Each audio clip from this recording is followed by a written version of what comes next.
అలాగే ఇందాక నేను వచ్చినప్పుడు అక్కడ చక్కటి ముగ్గులు వేశారు. పిల్లలందరూ కింద కూర్చుని, ఫ్లోర్ మీద ఏమీ లేదు, కింద కూర్చుని వాళ్ళు టిఫిన్ చేస్తున్నారు. వాళ్ళ ప్లేట్లు వాళ్ళు నీట్గా కడుక్కుని గ్లాసులతో సహా పక్కన పెట్టుకోవడం నేను చూశాను. సో ఒక్కసారి క్యాంపస్ అలాగే వాళ్ళ క్లాస్ రూమ్స్ కూడా ఒకసారి మనం చూసాం. తప్పకుండా అమ్మా. ఇక్కడ గురుకులం స్టైల్లో వాళ్ళు కింద కూర్చునే చదువుకుంటారు.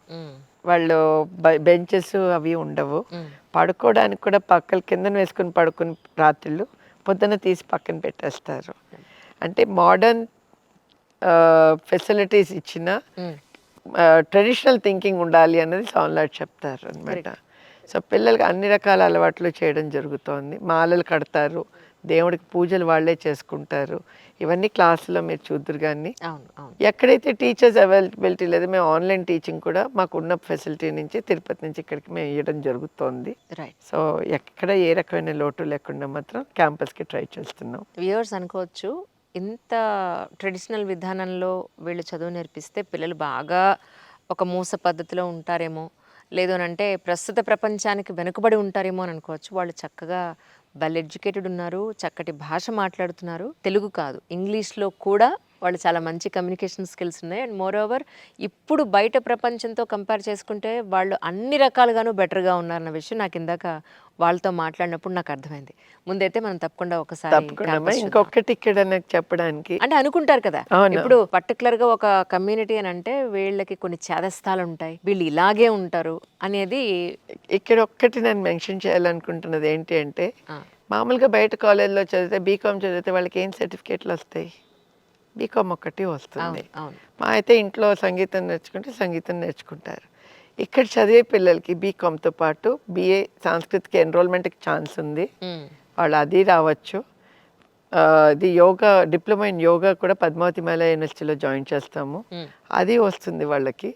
మ్యూజిక్ పొట్టి మన తెలుగు యూనివర్సిటీ మ్యూజిక్ సర్టిఫికేట్ కోర్సులు ఉంటాయి. సో దీంతో పాటు ప్యారలల్గా 4 సర్టిఫికేట్లు వాళ్ళకి ఆటోమేటిక్గా వస్తాయి. వాళ్ళకి ఆన్లైన్, వాళ్ళకి అసలు ఏది ప్రెషర్ లేకుండా. అది ఎక్కడా మనకి బయటకు వెళ్తే అలా దొరుకుతుందని నేను అనుకోను అసలు అనమాట. సో అన్ని సర్టిఫికేట్లు ఒకే దగ్గర ఉండదు ఒకటి. రెండోది మీరు అన్నారు కదా ఓన్లీ చాదస్తమా అన్నది, వాళ్ళ డెవలప్మెంట్ టు ద ఎక్స్టెంట్ నాదనీరాజనంలో మొన్న వైకుంఠ ఏకాదశికి మొత్తం 100 మంది పిల్లలు విష్ణు సహస్రనామం పారాయణం చేయడానికి పిలిచి ఇచ్చారు. ఇప్పుడు రేపు రామ జయంతి అవుతుంది 1వ తారీఖు నుంచి 5వ తారీఖుకి. 1వ తారీఖు నాదనీరాజనంలో తిరుమల వాళ్ళు పిలిస్తే 5వ తారీఖు భద్రాచలం వాళ్ళు రామదాస్ కీర్తనలు పాడమని అక్కడికి పిలిచారు. సో 2 దగ్గరికి పిల్లల్ని తీసుకుని వెళ్ళడం జరుగుతోంది. సో వీళ్ళకి ఎక్స్పోజర్ టూరిజం, బయటకు వెళ్తే ఎలా హ్యాండిల్ చేసుకోవాలి, వాళ్ళు ఎలా ఉండాలి, ఈ ఎక్స్పోజర్ కూడా వాళ్ళకు ఉంటుంది. అవునవును, ఒక మనిషి జీవితానికి కావాల్సిన అన్ని రకాలైన విజ్ఞానం కూడా మీరు ఇస్తున్నారు.